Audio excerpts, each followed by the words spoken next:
Muchas gracias, señor presidente. Es importante mencionar el contexto que motiva este punto de acuerdo asignado por la senadora Laura Rojas, la senadora Gabriela Cuevas, la senadora Mariana Gómez del Campo y el senador Fernando Yunes y su servidora. El contexto se da en una reunión que tuvimos, una visita muy importante de la jueza y los jueces de la Corte Interamericana de Derechos Humanos, que el día de antier estuvimos platicando con ellos y estuvimos viendo cuáles son las diversas dificultades que tienen que enfrentar por la cuestión económica, de tal manera que me permito leerlo. La Corte Interamericana de Derechos Humanos tiene la facultad de supervisar el cumplimiento de las obligaciones adquiridas por los estados bajo la Convención Americana de Derechos Humanos y los demás tratados internacionales en la materia que han sido ratificados por la región americana, es decir, de nuestro continente. Desde su primera sesión, en 1979, la Corte Interamericana de Derechos Humanos ha conocido casos contenciosos sobre diversas materias y ha emitido múltiples opiniones consultivas, fortaleciendo el marco jurídico internacional sobre derechos humanos en la región americana, constituyéndose así como una referencia para otros tribunales internacionales y cortes nacionales. Nuestro país ha mantenido una relación estrecha siempre con las organizaciones del ámbito de la Organización de Estados Americanos y, por supuesto, particularmente dentro de este sistema interamericano, con la Corte Interamericana. Cabe destacar que los criterios jurisprudenciales emanados de la sentencia Radilla Pacheco contra México, por ejemplo, animaron la reforma al artículo primero constitucional del 10 de junio de 2011, mediante la cual se incorporaron formalmente los tratados internacionales de derechos humanos a nuestro orden jurídico. Por otro lado, el Poder Judicial, por conducto de la Suprema Corte de Justicia de la Nación, ha impulsado criterios normativos que buscan incorporar la jurisprudencia de la Corte en el orden jurídico interno. Los esfuerzos legislativos y judiciales de México han sido, pues, reconocidos internacionalmente. Actualmente, la Corte Interamericana de Derechos Humanos atraviesa por un momento de austeridad financiera. La señora jueza, los señores jueces de la Corte nos dijeron en una sola frase la crisis que están padeciendo. Somos el Tribunal Internacional, la Corte Penal Internacional más pobre del mundo.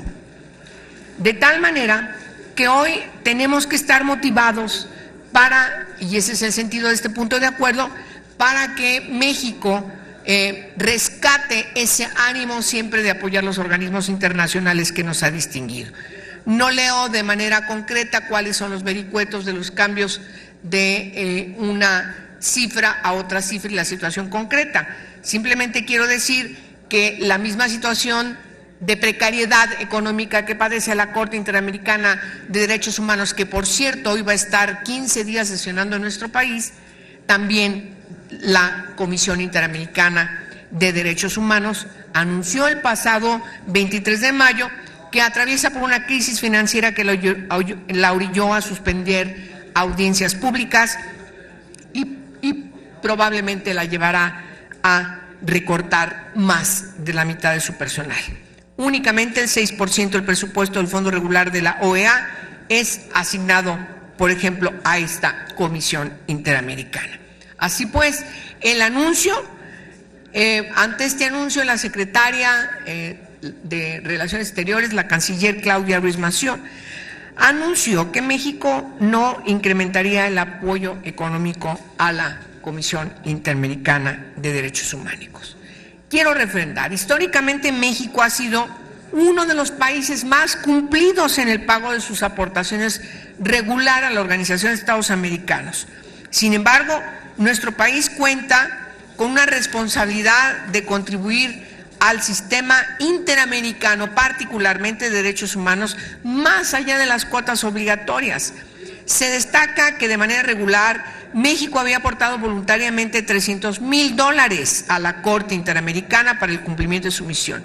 Sin embargo, en el pasado informe anual del 2015 se indica que se ha modificado la postura respecto a las contribuciones voluntarias de nuestro país a este tribunal internacional en el contexto de nuestro continente. Resulta paradójico que un país con una tradición de colaboración tan cercana con la Corte Interamericana de Derechos Humanos, que se ha beneficiado de manera inmensa de su jurisprudencia y aportaciones en materia de derechos humanos, no contribuya financieramente cuando es momento de hacerlo. La negativa a otorgarle los fondos suficientes a este Tribunal Internacional únicamente perjudica a las y los ciudadanos mexicanos de manera particular y en general a las y los ciudadanos de nuestro continente. Y por supuesto, estas mismas consideraciones son totalmente aplicables a la situación de la Comisión Interamericana de Derechos Humanos. ¿Cuáles son los puntos?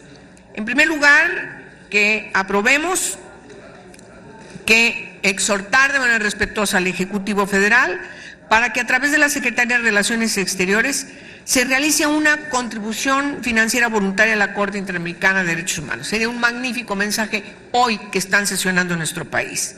Segundo, la Comisión Permanente exhorta al Ejecutivo Federal a través de la Secretaría de Relaciones Exteriores a que lidere los esfuerzos regionales ante la Organización de Estados Americanos para asegurar la autonomía financiera de la Corte Interamericana de Derechos Humanos. Y tercero, la Comisión Permanente exhorta a la Cámara de Diputados a asignar una partida presupuestal especial en el presupuesto de egresos del siguiente año para que el Estado mexicano realice una contribución financiera a la Corte y a la Comisión Interamericana de Derechos Humanos. Esto sería evidentemente solo un paliativo por tratarse de un punto de acuerdo. Lo estructural sería que ya quedase en la ley del presupuesto de egresos de la Federación una partida ordinaria que pueda, más allá de los vaivenes políticos, más allá de quien gobierne, más allá de cualquier situación, nos obliguemos de manera puntual, desde el punto de vista legal, a aportar de manera ordinaria, no extraordinaria, sino de manera ordinaria, legalmente, la aportación a estos órganos, a estos organismos de la Organización de Estados Americanos. Pero bueno, eso nos motivará a una revisión posterior y a la búsqueda de la conciliación de voluntades políticas para concretar las reformas pertinentes. Ahora se trata simplemente de ayudar a paliar la enorme crisis que ha sido evidenciada y como un buen mensaje de una buena voluntad de nuestro país, del Estado mexicano, a la Corte Interamericana de Derechos Humanos que hoy están sesionando. Insisto, repito, reitero, en nuestro país. Muchas gracias a todos ustedes por su atención.